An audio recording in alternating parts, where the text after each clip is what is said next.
तेलंगाना के सिकंदराबाद में भीषण हादसा सामने आया। सिकंदराबाद में रूबी मोटर्स में आग लग गई, जिसमें 7 लोगों की मौत हो गई, जबकि कई लोग घायल हो गए हैं। घायलों को गंभीर इलाज के लिए अस्पताल में भर्ती कराया गया है। गुजरात विधानसभा चुनाव को देखते हुए दिल्ली के सीएम और आम आदमी पार्टी संयोजक अरविंद केजरीवाल ने अपनी पूरी ताकत झोंक दी है। इसी क्रम में वो 2 दिनों के गुजरात दौरे पर हैं, जहां आज वो अहमदाबाद में सफाई कर्मियों के साथ बैठक करेंगे। साथ ही अहमदाबाद में पार्टी में नए सदस्यों का स्वागत करेंगे। वहीं आज गुजरात की जनता के लिए कुछ घोषणाएं भी कर सकते हैं।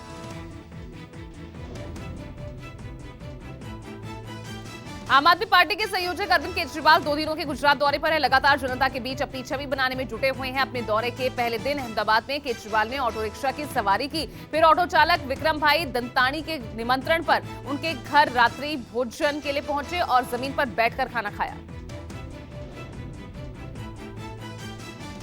बीजेपी ने सोमवार को अपनी पूर्व सहयोगी जेडीयू को फिर बड़ा झटका दिया। दमनदीव की पूरी जेडीयू इकाई बीजेपी में शामिल हो गई। दमनदीव की जेडीयू के 17 में से 15 जिला पंचायत सदस्य भी बीजेपी में शामिल हो गए हैं। बीजेपी ने ट्वीट कर यह जानकारी दी।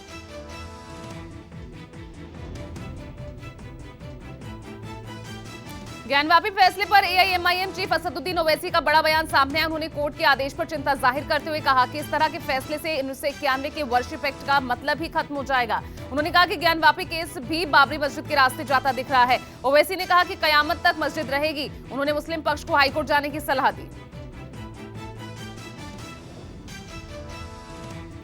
वहीं ज्ञानवापी विवाद में वाराणसी कोर्ट के अहम फैसले के बाद बीजेपी नेता उमा भारती ने कहा कि काशी मथुरा पर मुस्लिम समाज को कोर्ट के बाहर समझौता कर लेना चाहिए। उमा भारती ने कहा कि ये खुशी का विषय है, लेकिन हमें उत्तेजना का वातावरण नहीं बनाना चाहिए। हमें सभी धर्मों का सम्मान करना है।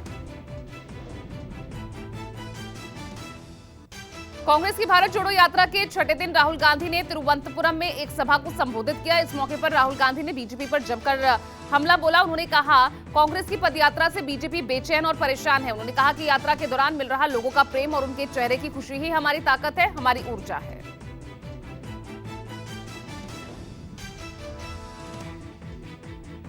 कांग्रेस का राष्ट्रीय अध्यक्ष बनने के सवाल पर राजस्थान के सीएम अशोक गहलोत का बड़ा बयान सामने आया है। मुख्यमंत्री अशोक गहलोत ने कहा कि पार्टी जो भी आदेश देगी निभाऊंगा। उन्होंने कहा कि कभी किसी पद के लिए मैंने आज तक लॉबिंग नहीं की।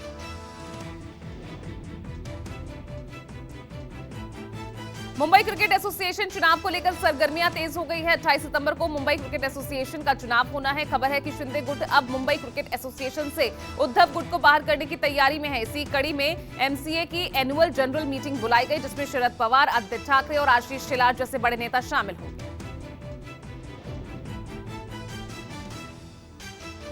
आज यूपी बीजेपी की अहम बैठक होगी, जिसमें प्रदेश के सभी पदाधिकारी शामिल होंगे। इस बैठक में मिशन 2024 के अलावा एमएलसी चुनाव पर भी चर्चा होगी। बैठक में प्रदेश अध्यक्ष भूपेंद्र सिंह चौधरी और प्रदेश प्रभारी राधा मोहन सिंह और धर्मपाल भी मौजूद रहेंगे। सोनाली फोगाट मौत मामले में गृह मंत्रालय ने सीबीआई जांच के आदेश दे दिए हैं। लंबे समय से सोनाली फोगाट का परिवार लगातार इस मामले में सीबीआई जांच की मांग कर रहा था। 2 बार सीएम मनोहर लाल खट्टर से भी मुलाकात की गई थी। आपको बता दें कि गोवा के मुख्यमंत्री प्रमोद सावंत ने गृह मंत्रालय को एक चिट्ठी लिखी थी और उस चिट्ठी के जरिए मांग की गई थी कि सोनाली फोगाट की इस मौत मामले में सीबीआई जांच हो।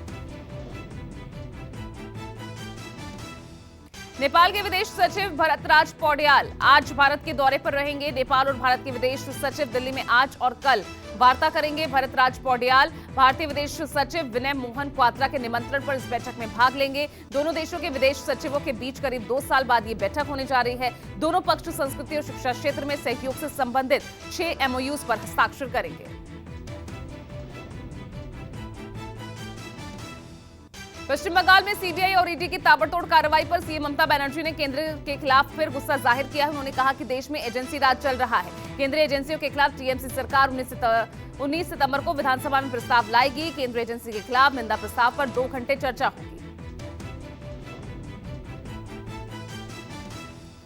शिक्षक भर्ती घोटाला समेत अन्य भ्रष्टाचारों के खिलाफ बीजेपी का नमवान अभियान आज से है, लेकिन हावड़ा पुलिस ने उन्हें मार्च निकालने की अनुमति नहीं दी है। ऐसे में बीजेपी कार्यकर्ताओं के प्रशासन के टकराव के आसार हैं। हालांकि बीजेपी प्रदेश अध्यक्ष सुकांत मजूमदार ने कहा कि अनुमति न मिलने पर भी घोषित कार्यक्रम अपने तय समय पर होगा। उन्होंने कहा कि हमें इतनी उम्मीद नहीं थी कि अनुमति मिलेगी। कोयला तस्करी मामले में टीएमसी महासचिव अभिषेक बैनर्जी की साली मेनका गंभीर से ईडी की टीम ने 8 घंटे पूछताछ की। मेनका गंभीर सोमवार दोपहर बाद सॉल्ट लेक में सीजीओ कॉम्प्लेक्स में पेश हुई। ईडी ने कोयला तस्करी मामले में उनसे पूछताछ की। इससे पहले मेनका ने फोटो के जरिए दावा किया था कि उन्हें रविवार रात करीब 12:30 बजे तलब किया गया था। कर्नाटक में भाषा को लेकर राजनीति शुरू हो गई है। कर्नाटक के पूर्व सीएम और जेडीएस नेता कुमारस्वामी ने सीएम बसवराज बोम्मई को पत्र लिखा, जिसमें सितंबर को टैक्स पेयर के पैसों पर हिंदी दिवस नहीं मनाने का अनुरोध किया है। कुमारस्वामी ने इसे कन्नड़ लोगों के लिए अपमानजनक बताया।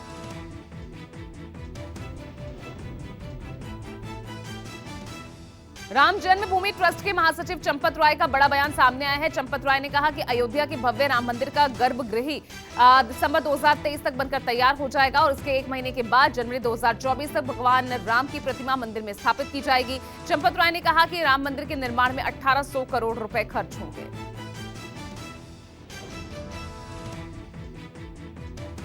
राजस्थान के टेंपल सिटी पुष्कर में गुर्जर आरक्षण समिति के सुप्रीमो रहे स्वर्गीय कर्नल किरोड़ी सिंह बैंसला की अस्थियों का विसर्जन करने से पहले आयोजित गुर्जर महासम्मेलन में जमकर हंगामा हुआ। मंच पर मौजूद अतिथि नेताओं को नकारते हुए समाज के लोगों ने जमकर विरोध किया। प्रदर्शनकारी सचिन पायलट जिंदाबाद के नारे लगाने लगे।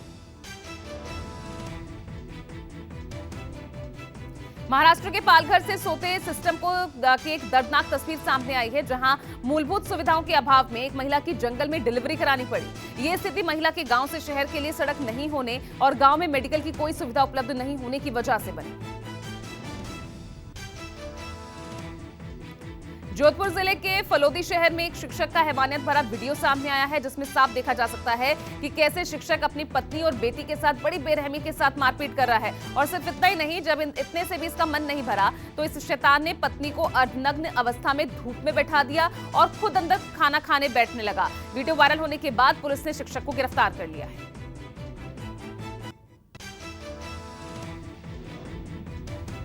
आज 13 सितंबर है। आज ही के दिन दिल्ली में 14 साल पहले सिलसिलेवार बम धमाके हुए थे। 2008 में सितंबर महीने की 13 तारीख को इंडियन मुजाहिदीन के आतंकवादियों ने कुछ ही मिनटों में राष्ट्रीय राजधानी की अलग अलग जगहों में बाजारों में 5 विस्फोट किए थे। केंद्रीय स्वास्थ्य और परिवार कल्याण मंत्री डॉक्टर मनसुख मंडाविया आवश्यक दवाओं की राष्ट्रीय सूची दोपहर 12 बजे जारी करेंगे। ये वो दवाइयां हैं जो गंभीर बीमारियों में काफी अहमियत रखती है। इससे देश के लाखों करोड़ों मरीजों को लाभ मिलेगा।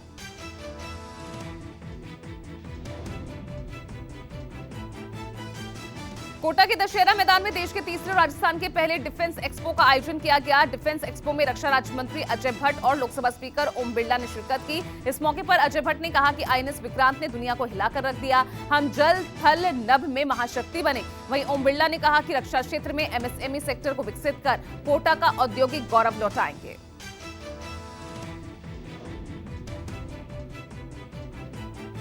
प्रधानमंत्री नरेंद्र मोदी के बर्थडे के अवसर पर उन्हें मिले 1200 गिफ्ट्स की नीलामी शुरू की जाएगी। इस ऑक्शन से मिले पैसों को नमामि गंगे प्रोजेक्ट में लगाया जाएगा। पीएम मोदी को मिले उपहारों की नीलामी उनके जन्मदिन के अवसर पर 17 सितंबर से शुरू होगी। पीएम को मिले गिफ्ट खरीदने का मौका आपको 2 अक्टूबर तक मिलेगा। उपहारों का आधार मूल्य 100 रुपए से 10 लाख रुपए तक है।